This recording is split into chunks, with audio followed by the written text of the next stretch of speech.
아브라함 언약을 같이 한번 살펴보도록 하겠습니다. 지난 시간에 이 아브라함 언약의 이 배경에 대해서 같이 살펴봤어요. 이제 아브라함이 창세기 12장에 등장하는데 창세기 11장에 어떤 사건이 있었는지 같이 살펴봤죠. 그래서 우리 바벨탑 사건을 통해서 아브라함 언약이 어떤 맥락에서 하나님께서 주셨는지를 우리가 살펴봤어요. 바벨탑 사건은 이제 노아 뒤에 이 사람들이 사실 이제 잘 살았으면 됐는데 하나님을 향해서 반역을 일으킨 결과가 이 바벨탑 사건이라고 했죠. 그래서 이제 하나님 없이 한번 잘 살아보자. 하나님의 심판을 우리가 스스로 극복해보자. 그래서 이제 우리 스스로 성읍을 쌓고 도시를 만들고 그래서 이제 높게 탑을 쌓아서 우리가 이제 흩어짐을 면하자. 이런 이제 논의를 하면서 이 바벨탑을 쌓았다고 했어요. 그래서 이제 하나님 없는 세상, 하나님 없이도 인간 스스로 좀 잘 살 수 있는 세상을 만들고자 했던 게 이 바벨탑 사건이었죠. 그런데 이제 하나님께서는 이 바벨탑 사건을, 바벨탑 쌓는 인류를 심판하시고, 이때 이제 이 심판에 대한 내용으로 언어를 만드셨다고 했어요. 그래서 이제 말이 안 통하게 서로를 이제 만드시고 흩으셨다고 했죠, 지면에. 그래서 이제 오늘 우리가 이제 영어 때문에 힘든 거, 다 이 죄 때문에 힘든 거예요, 사실. 죄로 인해서 힘든 거고, 이런 언어로 인한 스트레스는 다 이때부터 이제 오는 거죠. 우리가 하나님을 향해 이제 반역했을 때, 이런 결과로 이 바벨탑 사건이 있었다는 거, 창세기 11장에서 있었다는 거를 우리가 같이 나눴어요. 그런데 이제 우리가 창세기 12장에서 하나님께서 11장 1절에서 아브라함을 갑자기 이렇게 부르십니다. 창세기 11장에 전 인류를 향한 심판이 하나 있는 거야. 그러니까 우리가 이제 창세기에 있는 심판을 생각할 때 노아 때 홍수 난 거를 이제 많이 떠올리는데 사실은 창세기 11장에도 하나님의 전 지구적인 심판이 있는 거죠. 어떻게 보면은 이 홍수 심판보다 이 바벨탑 심판이 더 뼈아파요. 이 여파가 오늘날 우리에게까지 있잖아요. 이 언어가 다양해가지고 서로 이제 말을 못 알아먹는 거. 그래서 이제 우리가 아브라함 언약을 11장 다음에 12장에 있다는 걸로 이해를 해야 돼요. 이게 이제 너무 간단한 얘기지만 왜 제가 이런 얘기를 하냐니까 우리가 어렸을 때부터 이제 아브라함에 대해서 사실 많이 듣는데 믿음의 조상이라고 해서 많이 들어요. 듣는데 아브라함을 얘기할 때 하나님이 아브라함을 부르시고 복 주신다고 했을 때 그걸 자꾸 어떻게 이해하냐니까 그 복이 아브라함 개인에게 부자 되게 해주겠다. 내지는 아브라함이 이제 불임이었는데 자식을 주겠다. 라는 식으로 이해를 하는 거야. 그래서 이제 제가 보니까 교회 안에 불임인 분들이 상당히 많더라고요. 나중에 교회 다니면서 알게 됐는데 좀 깜짝 놀랐어요. 불임인 사람이 요즘에도 많고 또 교회 안에도 많은 거예요. 근데 이제 그런 분들이 계속 어떤 본문을 붙잡고 이렇게 얘기 가질 걸 소망하냐니까 아브라함 이렇게 본문 붙잡고 하나님께서 이 아기를 주실 거다. 계속 이렇게 생각을 하고 이렇게 또 말도 하고 앞에서 이런 말도 하고 좀 소망을 하는 거야. 근데 사실은 우리가 이제 아브라함이 등장하는 이 맥락을 살펴볼 때 창세기 11장에서 전 지구적인 심판이 있었음을 볼 때 하나님께서 아브라함을 불러서 복 주시겠다라고 말씀하시는 거는 아브라함 너를 내가 잘 살게 해주겠다. 대신은 내가 너에게 자식을 주겠다. 단순히 이 정도의 목적으로 하나님이 부르신 게 아니라는 거죠. 그래서 오늘 우리가 이 아브라함 언약의 약속을 같이 한번 살펴보려고 합니다. 그래서 오늘 3페이지죠. 제가 오늘 3페이지부터 같이 나눠드렸어요. 우리 12장 1절에서 3절 말씀이 있죠. 우리 같이 한번 읽어보도록 하겠습니다. 12장 1절에서 3절 같이 읽어볼게요. 시작. 여호와께서 아브라함에게 이르시되 너는 너의 고향과 친척과 아버지의 집을 떠나 내가 내게 보여줄 땅으로 가라.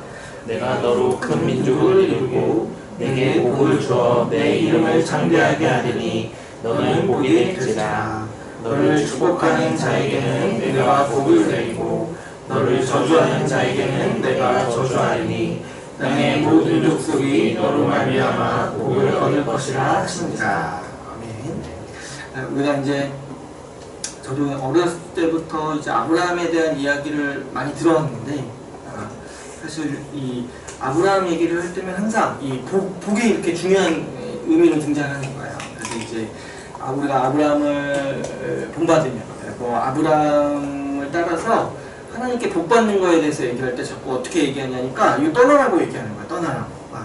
그래서 제가 예전에 이런 설교도 들어봤어요. 우리가 하나님께 복 받기 위해서는 지금 익숙한 곳을 떠나야 된다는 거예요. 그래서 제가 그 교회를 떠났어요.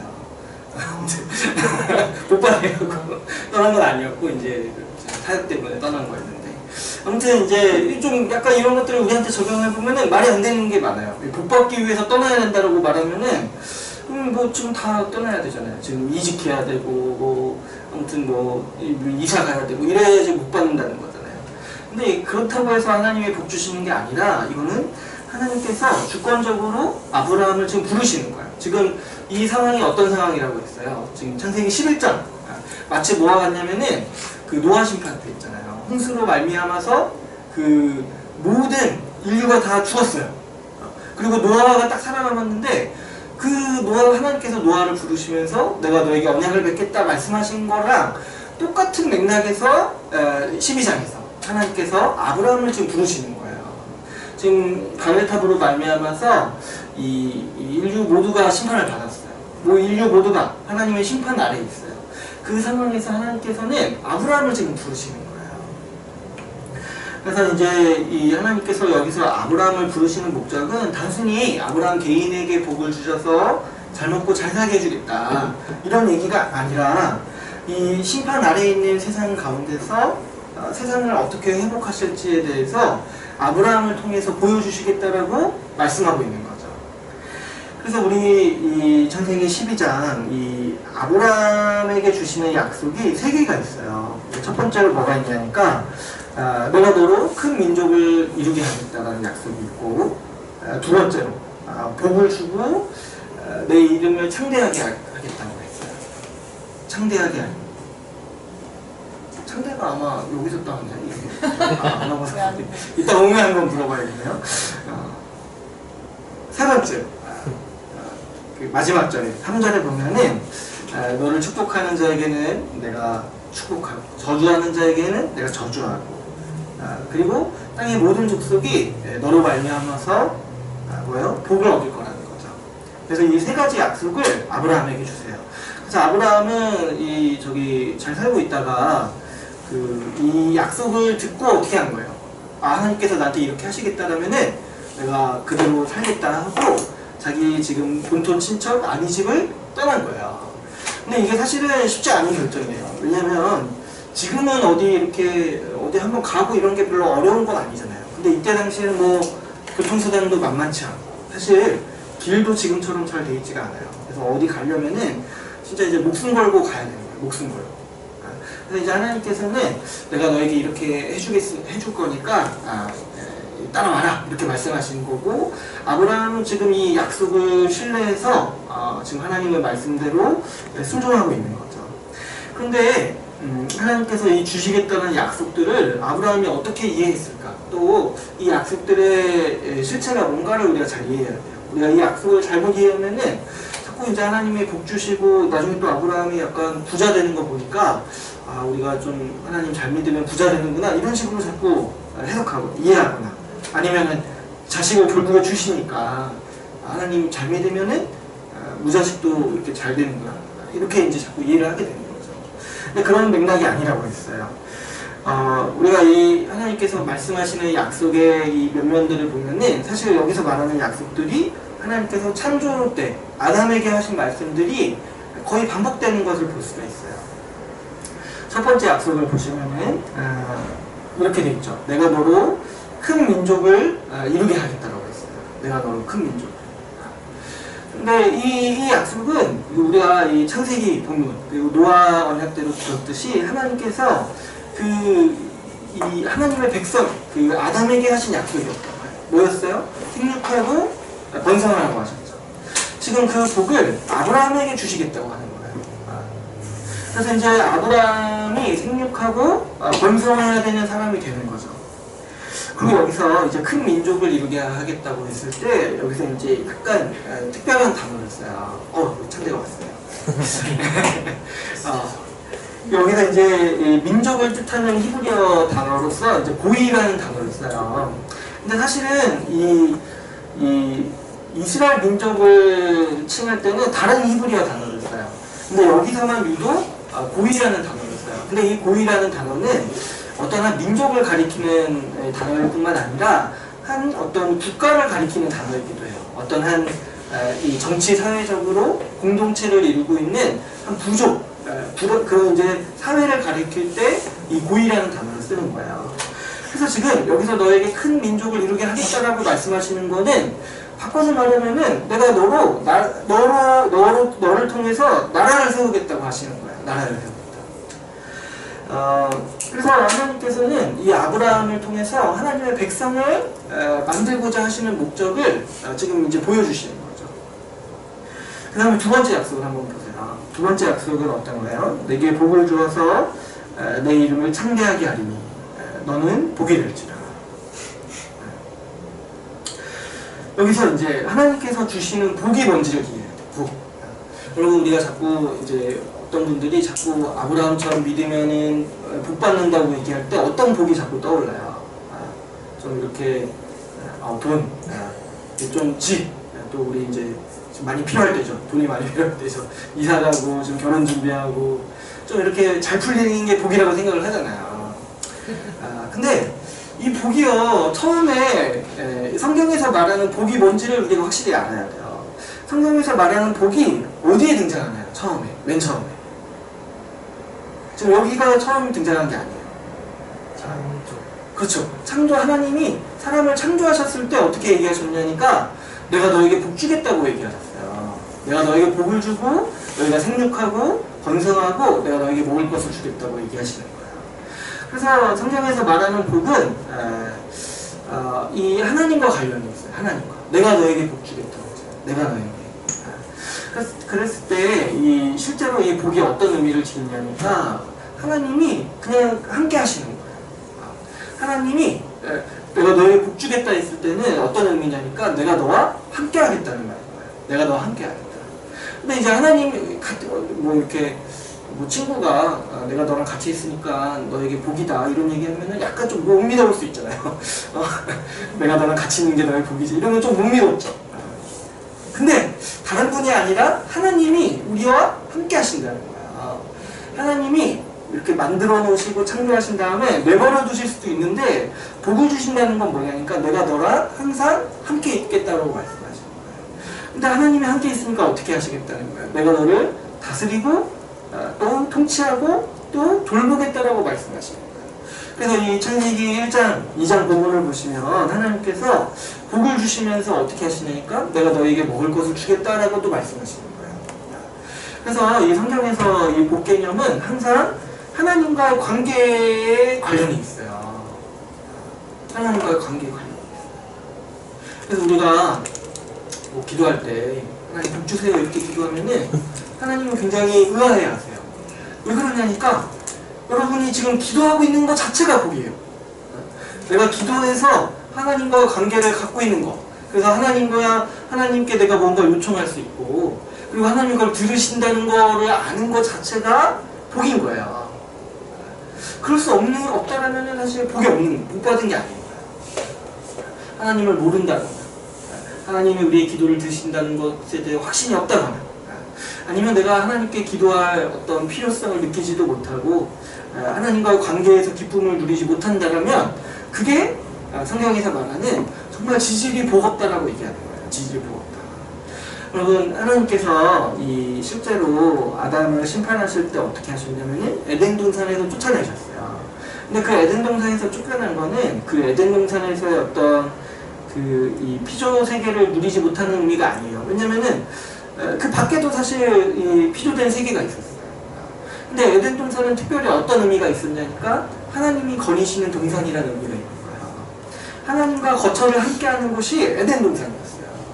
그래서 아담과 하와가 죄를 지어서 하나님이 주신 복이 취소된 게 뭘로 드러나냐니까 하나님과 함께 거할 수가 없게 돼버리는 거예요. 그래서 하나님으로부터 쫓겨나는 거죠. 하나님과 거처를 함께할 수 없는 거죠. 이 노아의 심판이 있기 전에 6장 3절을 보시면 하나님께서 어떻게 얘기하시냐니까 내가 이제 사람과 함께하지 않겠다라고 말씀하시면서 세상을 심판하시는 거예요. 이 노아 심판이 시작되는 거예요. 홍수 심판. 그러니까 우리가 이제 확실히 좀 인식해야 되는 거는 복이라는 거는 하나님이 우리와 함께 하신다는 거예요. 근데 그분이 함께 하신다는 거는 우리에게 아주 중요한 의미가 있어요. 그분은 창조주시기 때문에 그분이 함께 하신다 했을 때 그분이 우리를 다스리신다는 의미가 있는 거예요. 그래서 이 복이라는 거는 항상 통치와도 같이 가죠. 그래서 여기서 하나님께서 내가 너로 큰 민족을 이루게 하겠다라고 했어요. 그러면 이게 바꿔 말하면 무슨 말이라고 했어요? 내가 너를 하나의 국가로, 하나의 나라로 만들어주겠다라고 하신 거예요. 근데 그 국가, 그 세상이 어떤 곳이냐니까 내가 복주는 곳이다. 다시 말해서 내가 다스리고 내가 돌보고 내가 통치하는 나라를 너를 통해서 이루겠다라고 지금 하나님께서는 아브라함에게 말씀하신 거예요. 그 다음에 이 복주겠다라고 말씀하시면서 또 무슨 말씀을 하세요? 이 비슷하게 내 이름을 창대하게 하겠다 하죠. 내 이름을 창대하게 하겠다. 진짜 이름이 우리 중에 창대가 있어요. 어떻게 이름 자체가 창대돼요. 이름이 창대가 됩니다. 근데 이제 여기서 내 이름을 창대하게 하겠다라는 뜻이 우리가 듣기에는 어떻게 들려요? 유명해지게 하겠다라는 뜻으로 들리죠. 근데 이제 우리가 바벨탑 사건을 생각해 보시면 사람들이 바벨탑을 지을 때 자신들의 목적을 어떻게 얘기했냐면 우리 이름을 내기 위해서 바벨탑을 지은다고 했어요. 우리 이름을 내기 위해서. 그러니까 이름을 낸다. 내 이름을 내건다라는 게 이제 이때 당시에서는 어떤 이제 의미가 있냐니까 자기가 스스로 왕이 된다는 의미가 있는 거예요. 내가 이름을 낸다. 내 이름을 내건다라는 게 이 고대 사회에서는 이 이름을 크게 한다. 이런 게 내가 왕권을 가진다. 내가 이 통치권을 가진다는 의미가 있는 거죠. 그래서 이제 바벨탑 사건에서 사람들이 바벨탑을 막 지으면서 우리 이름을 내자 얘기하는 거는 이제 하나님을 떠나서 우리 스스로 다스려보자. 우리 스스로 살아보자. 이 얘기를 하는 거야. 그래서 사실 바벨탑 사건은 이 선악과를 먹은 사건과 똑같은 사건인 거죠. 본질적으로는. 근데 여기서 하나님께서는 아브라함의 이름을 창대하게 하겠다고 하셨어요. 아브라함의 이름을. 그럼 무슨 말이세요? 내가 너를 왕과 같은 존재로 세우겠다는 거예요. 지금 이게 그래서 복과 연관이 되는 거예요. 복은 하나님께서 다스리시는 그 세상을, 이 나라를 너를 통해 세우겠다고 하시는데 너를 그 나라의 통치자로, 왕권으로 삼아주겠다라고 지금 아브라함에게 말씀하시는 거죠. 그래서 이제 아브라함의 자손이 나중에 이제 다윗의 자손이 되는 게 사실 여기에 이제 숨겨져 있는 거예요. 하나님은 이때부터 이 아브라함을 통해서 왕을 세우기 위해서 계획을 하고 계시는 거죠. 그래서 실제로 아브라함의 이 피에서 이 계보에서 이스라엘 왕들이 나오는 거죠. 이스라엘 민족뿐만 아니라. 그래서 이제 두 번째까지 이렇게 딱 아브라함이 들으면은 이거는 이제 이해할 수 있는 거야. 하나님이 지금 나를 국가의 시주로 삼아주신다는 거구나라는 거를 아브라함이 이해하는 거야. 그래서 아브라함이 이렇게 이 본토 측저 아비 집을 떠날 수 있었던 이유가 뭐냐니까 이 약속이 너무 거대한 거예요. 이 약속이. 지금 이 하나님께서 아브라함에게 내가 너로 내 국가를 세우겠다고 말씀하시는 거예요.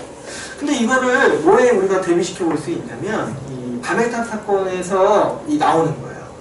바벨탑 사건에서 사람들은 자기 스스로 국가를 세우고자 했어요. 자기 스스로 하나님 없이 잘 살고자 하는 그런 이제 세상을 이룩하려고 했어요. 근데 하나님께서는 이제 아브라함을 통해서 하나님의 통치와 하나님의 다스림을 통해서 나라를 세우시겠다라고 말씀하시는 거예요. 근데 이 나라가 그러면 어떤 나라냐니까 바로 창조원할 때 말씀하신 그 하나님 나라. 하나님께서 다스리시고 인간이 그 왕권 안에서 그 왕적인 존재로서 살아가는 통치자로서 살아가는 그런 세상, 그런 나라를 하나님께서는 지금 아브라함을 통해서 내가 회복하겠다라고 말씀하고 계시는 거죠. 그러니까 이거 어떻게 안 따라갈 수 있겠습니까? 하나님이 이렇게 얘기하시는데 이거를 이제 듣고 가만히 있는 사람이 이상한 거예요. 지금 하나님이 이 세상을 회복시키기 위해서 그분의 나라를 세우는데 나를 택했다는 거예요. 아브라함을 택했다는 거예요. 그래서 이건 단순히 아브라함에게 부자 되게 해주겠다, 내지는 아브라함에게 자녀를 주겠다, 이런 차원의 어떤 개인적인 약속이 아니라는 거죠. 아브라함을 통해서 하나님 나라를 세우겠다라는 아주 어마어마한 하나님의 계획이 이 아브라함이 들은 내용인 거죠.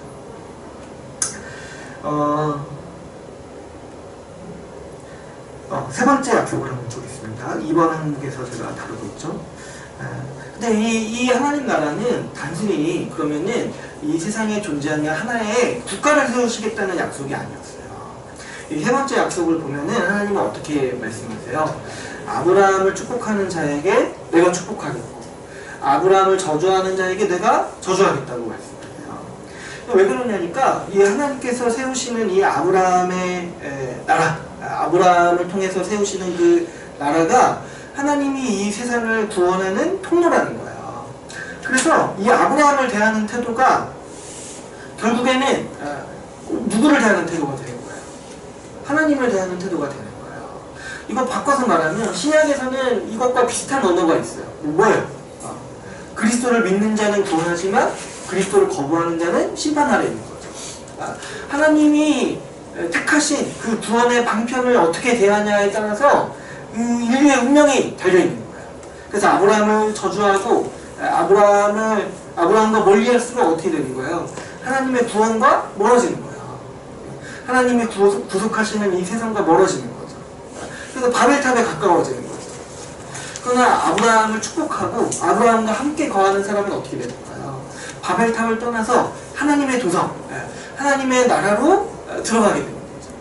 그래서 하나님은 이 아브라함으로 말미암아 아브라함에게 하신 약속으로 말미암아 이 세워지는 나라를 그분의 구속하시는 방법, 구원의 방편으로 삼으시는 거죠. 그래서 어떻게 말씀하시냐니까 땅의 모든 족속이 너로 말미암아서 복을 얻을 거라고 말씀하세요. 그러니까 이 세 번째 약속을 딱 보면은 이거는 지금 하나님께서 아브라함을 부르시는 목적이 아브라함 개인을 잘 먹고 잘 살게 하는 게 아니라는 거를 딱 직감해야 돼요. 하나님은 아브라함에게 주신 약속을 통해서 지금 뭐를 목적으로 하고 계시냐니까 모든 족속을 구원하실 목적을 가지고 계시는 거예요. 그래서 하나님은 이 아브라함에게 주신 약속을 통해서 세상을 구원하고자 하신 거죠. 그래서 이 아브라함을 저주하는 자는 저주할 것이고 아브라함을 축복하는 자에게 내가 복을 주겠다라고 이렇게 약속하고 계시는 겁니다. 그래서 이 아브라함에게 주신 이 약속은 한마디로 하면은 하나님 나라를 이 아브라함을 통해서 정확히 말하면 아브라함에게 주시는 이 약속을 통해서 회복하시겠다라고 지금 말씀하고 계시는 거죠. 그래서 우리가 이제 아브라함 언약을 하나님 나라에 대한 회복에 대한 약속으로 이해하는 것이 중요합니다.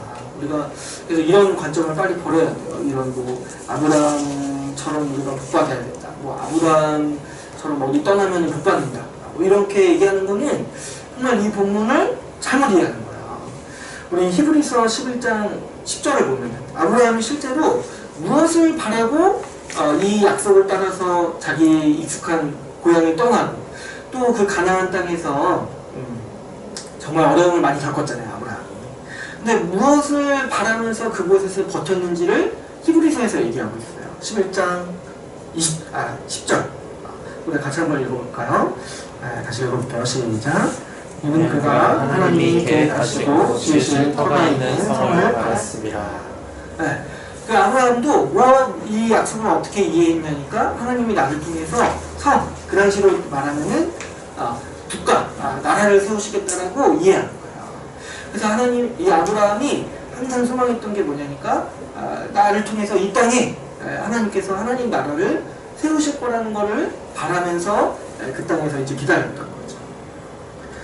그래서 우리가 이 아브라함에게 주시는 하나님의 약속이 단순히 정말 아브라함 개인을 어떻게 좀 잘 먹고 잘 살게 해주겠다는 약속이 아니라 아브라함을 통해서 아브라함에게 주신 약속을 통해서 이 하나님 나라를 회복하시고 이 세우시려는 뜻이 여기에 나타나 있다라고 우리가 같이 나눴어요. 그래서 여러분 이 구속사에서 보면은 성경 전체 구속사에서 보면은 그래서 아브라함이 중요한 위치를 차지하는 거예요. 이 뒤에 나오는 언약들도 사실은 이 아브라함 언약을 하나님께서 실현하시기 위해서 주시는 약속들이에요. 모세 언약도 그렇고 다윗 언약도 그렇고 아브라함 언약의 줄기라고 할 수 있어요. 사실 이 뒤에 나오는 언약들, 새 언약도 마찬가지고. 그래서 제가 이제 지난주에 한번 말씀드렸다시피 신약에서 복음을 얘기할 때 항상 어디로 돌아간다니까 아브라함 언약으로 돌아가는 거예요. 여러분 갈라디아서 3장, 로마서 4장을 한번 보세요. 사도 바울이 복음을 얘기하다가 항상 누구를 얘기하냐면 아브라함을 얘기해요. 근데 저는 그걸 왜 그런지 몰랐어요. 근데 나중에 아브라함 언약을 보니까 하나님께서 이 세상을 구속하시려는 이 구원 경륜의 전체 그림이 처음에 계시된 곳이 바로 이 아브라함 이 언약인 거예요. 아브라함 언약. 그래서 이 성경은 이 아브라함 언약을 토대로서 이 구속사가 진행이 되는 거죠. 그래서 우리 이제 창세기를 보면 아주 재밌는 게 1장에서 11장까지는 연도로 하면은 정말 수백 년이 아니죠. 거의 수천 년이에요.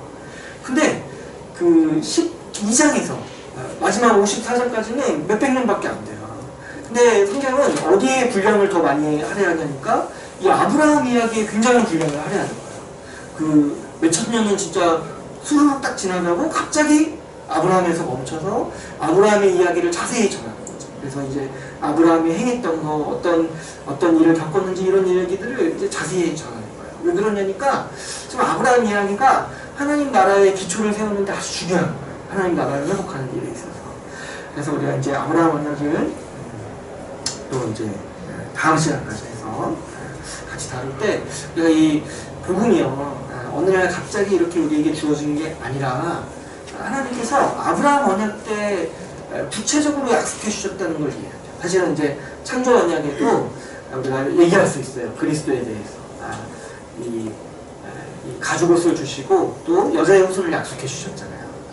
그리고 이제 무지개를 보면서도 우리가 그리스도에 대한 이야기를 떠올릴 수 있어요. 그러나 구체적으로 하나님께서 어떻게 이 세상을 구속하실 것인지에 대한 이야기가 이 아브라함을 통해서 우리에게 전해주고 있습니다. 그래서 이제 같이 또 집중해서 살펴보기를 바랍니다. 그냥 10분 쉬고 좀 여유 있게 쉬어도 됩니다. 10분 쉬고 같이 또 모이도록 하겠습니다.